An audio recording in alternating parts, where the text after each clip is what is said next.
লজ্জাজনক বিষয়, এদেশের মেয়েদের তাদের বাবারা, এদেশের মেয়েদের কেউ ঠিকঠাক বলবেন না, কেমন? কারণ আপনি একটা তো ঠিক বললেন, আমি খুব হাইপ হয়ে গেলাম, মাশাআল্লাহ, okay, people are connected with me. আর একটা চুপ থাকলে আমি বলবো যে হয় নাই মনে আমার কথা, দরকার নেই তো আপনি এভাবে কথা বলার, কেমন ভাই? আজকে ভিন্ন জায়গায় এসে পড়ছেন ভাই। হ্যাঁ,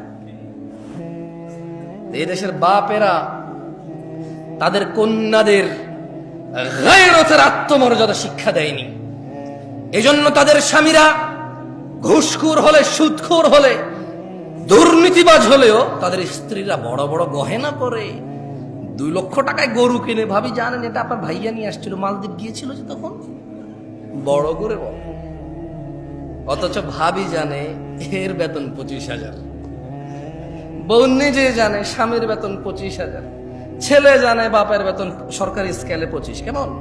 স্বামী, ছেলে সন্তান জানে তার বাপের বেতন 25,000, শ্বশুর জানে তার জামাইয়ের বেতন 25,000, বাপ জানে তার ছেলের বেতন 25,000, কাজিন ব্রাদার্স এন্ড সিস্টার্স জানে তার কাজিন ব্রাদারের বেতন 25,000।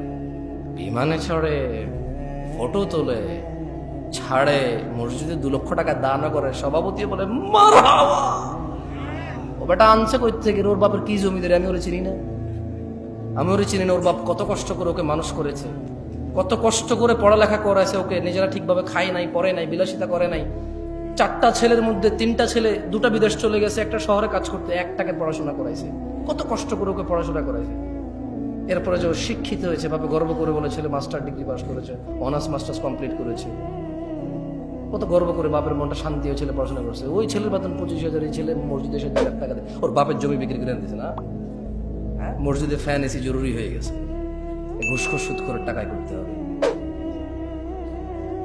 ছি ছি ছি ছি ছি, বেনামাজি দেশের মসজিদের সভাপতি কোন সমাজে বসবাস করে? কি গায়রত, আত্মমর্যাদা কি ভাই? অমুসলিমরা কেমন আমি জানি না, মুসলমানদের যদি অবস্থা হয়ে যায়, আত্মমর্যাদা কাজ করে না, আত্মমর্যাদা। মসজিদের ইমাম দেখি যে নেতা নেত্রীর পিছিয়ে খুব লুতুপুতু, কেন ভাই?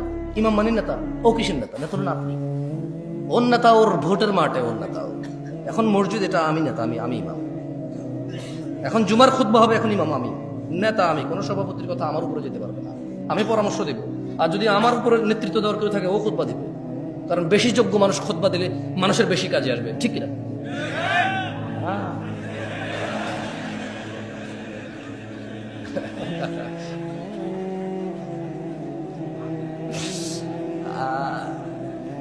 অভ্যাস সহজে যাবে না, সহজে যাবে না। আউযু বিল্লাহি মিনাশ শাইতানির রাজীম। সবাই বলেন আল্লাহুম্মা সাল্লি আলা মুহাম্মাদ, আল্লাহুম্মা সাল্লি আলা মুহাম্মাদ, আল্লাহুম্মা সাল্লি আলা মুহাম্মাদ, আল্লাহুম্মা সাল্লি আলা মুহাম্মাদ। আল্লাহর নবী বলেছে যে একবার দুরূদ পড়বে 10টা রহমত হবে, 10টা গুনাহ মাফ হবে, দরজা বৃদ্ধি হবে। দুরূদ পড়বেন বেশি বেশি। ফাকুবকিবু ফিহা ওয়া হুম ওয়াল গাউন। অতঃপর তাদেরকে এবং পথ ভ্রষ্টকারীদের, নায়ক নায়িকা, গায়ক গায়িকা, খেলোয়াড়, নেতা নেত্রী, এই নর্তকী, গায়ক, যত কেউ মানুষকে পথভ্রষ্ট করে, যারা জায়গায় জায়গায় গিয়ে সিনেমা দেখায়, জাদু দেখায়, যারা মানুষের জন্য জুয়ার আসর বসায় রাখছে, মদের আসর বসায় রাখছে, ক্যারাম খেলার আসর বসায় রাখছে মানুষের জন্য, আল্লাহ বলছেন এদের সবাইকে এবং যারা ওখানে অংশগ্রহণ করে অধোমুখী করে কোথায় নিক্ষেপ করবে? এগুলো বলবেন। এগুলো বললে কি হয়, মানে আপনার মনে থাকবে যে আল্লাহ কি বলছে, কেমন? ঠিক বা ঠিক যে লাভ নাই। ওয়াজুনুদু ইবলিস আজমাউন, এবং আল্লাহ ইবলিসের বাহিনীর সকলকে জাহান্নামে নিক্ষেপ করবেন। ক্বালু, তারা সবাই ওখানে বলবে, ওয়াহুম ফিহা ইয়াখতাসিমুন, তারা সবাই জাহান্নামে বিতর্কে লিপ্ত হয়ে বলবে, তাল্লাহ,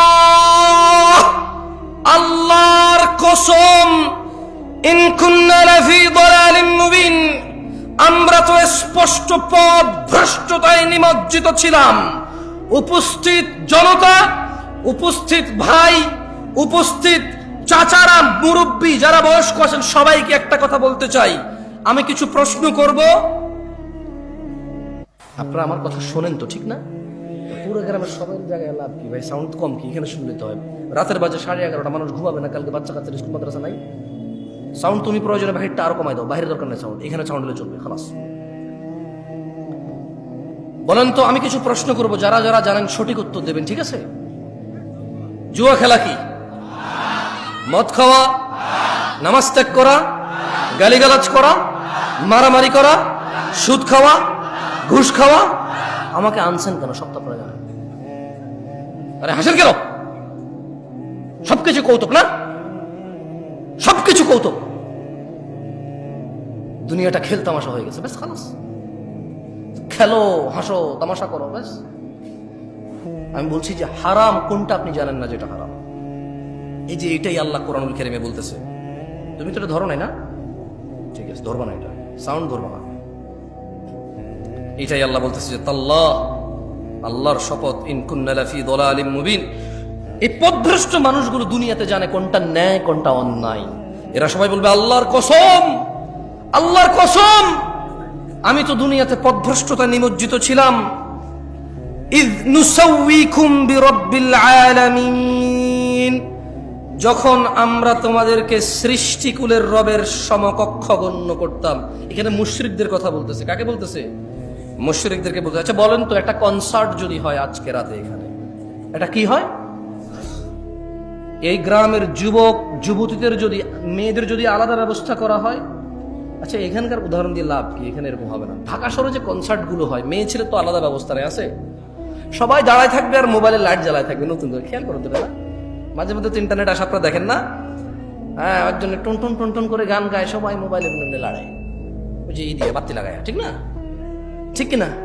হ্যাঁ ঠিক। তো আপনি দেখবেন ওখানে ছেলে মেয়ে উভয়ের উপস্থিতি প্রচুর, টিকিট পায় নাই, পাড়াপাড়ি করতেছে, আর্মি পুলিশে পিড়ায় লাইন ধরতে পারতেছে না, মানুষ আর মানুষ। খুব আফসোস করে বলো যে আমরা এসেছিলাম খুব শখ করে, ভেবেছিলাম পাবো, কিন্তু আসলে একটু লেট হয়ে গেছে, পাই নাই। খুব শখ ছিল ওনার গানটা শুনবো, খুব শখ ছিল ওই মহিলার সাথে একটু ড্যান্স করবো, কিন্তু আসলে পাই নাই। বলে না, আপনার লজ্জাও লাগে না? বলে যে ও নর্তকী ডান্স দেখতে যাবে, খুব আফসোস টিকিটটা পায়নি, খুব আফসোস। পুলিশকে যখন ইন্টারভিউ নিতে, পুলিশ বলো যে এখানে আইন শৃঙ্খলা বাহিনী আরো বেশি মোতায়েন হওয়া দরকার ছিল, আমরা আগে থেকে বুঝতে পেরেছিলাম যে মানে পরিস্থিতি এমন করে থাকবে না, আমরা শুরু থেকে এসেছি, লাইন ধরার চেষ্টা করেছি, মানুষ বুঝতে চায় না, নাহলে আরো অনেক ক্ষয়ক্ষতি হয়ে যেত। মানে গান শুনতে যাবে সবাই, কি শুনতে যাবে? আপনি বলেন রে, বলেন তো, মিউজিক শোনা হারাম না হালাল? নাচ দেখা হারাম না হালাল? কে জানে না? একজন হাত তোলেন যে এটা জানেন না। একজন লোক হাত তোলেন যে জীবনে আজকে প্রথম জানছেন গান শোনা হারাম, এর আগে কোনোদিন শোনেন নাই, হাত তোলেন। তা আমি তো একটু আগে এটাই বলছিলাম, আমাকে কেন নিয়ে আসছেন এই পৃথিবীতে? আল্লাহ যা নিষিদ্ধ নিকৃষ্ট করেছে প্রত্যেকটা সম্পর্কে আপনি জ্ঞান রাখেন। হয়তো কোন আয়াতে বলেছে নিষেধ, কোন হাদিসে বলেছে নিষেধ, এটা আপনি জানেন না, কিন্তু কাজটা যে নিষিদ্ধ এটা আপনি জানেন। এই পৃথিবীতে প্রত্যেকটা ভালো কাজের, প্রায় ভালো কাজ আপনি ইলম রাখেন।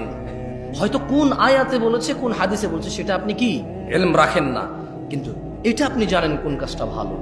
বলেন তো, সালাম দেওয়া কি, নামাজ পড়া কি, রোজা রাখা, হজ করা, যাকাত দেওয়া, ভদ্র নম্র সভ্য চুপচাপ নীরব ঝগড়াঝাটি না করা কি, কোনটা আপনি জানেন না? সবগুলোই জানেন। আল্লাহ আমাদেরকে বোঝার তৌফিক দান করুন। যাই হোক দিনী ভাইরা, আমি আজকে আমার আলোচনার বিষয়ে চলে আসি।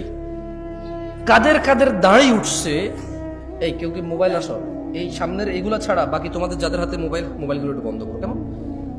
দেখো আজকাল মানুষের ইজ্জত ইন্টারনেটে নিলাম হয়ে যায়, নিলাম। কোনো মুসলমানের ইজ্জতের পরোয়া করে না। কোথাও দুজন ঝগড়া করতেছে, কোথায় থামাবে, কোথায় এটাকে, যাতে পৃথিবীর অন্যান্য মানুষ দেখে না শেখে, এটাকে দমন করবে, উল্টা আরো ভিডিও করে করে ছেড়ে দেয়।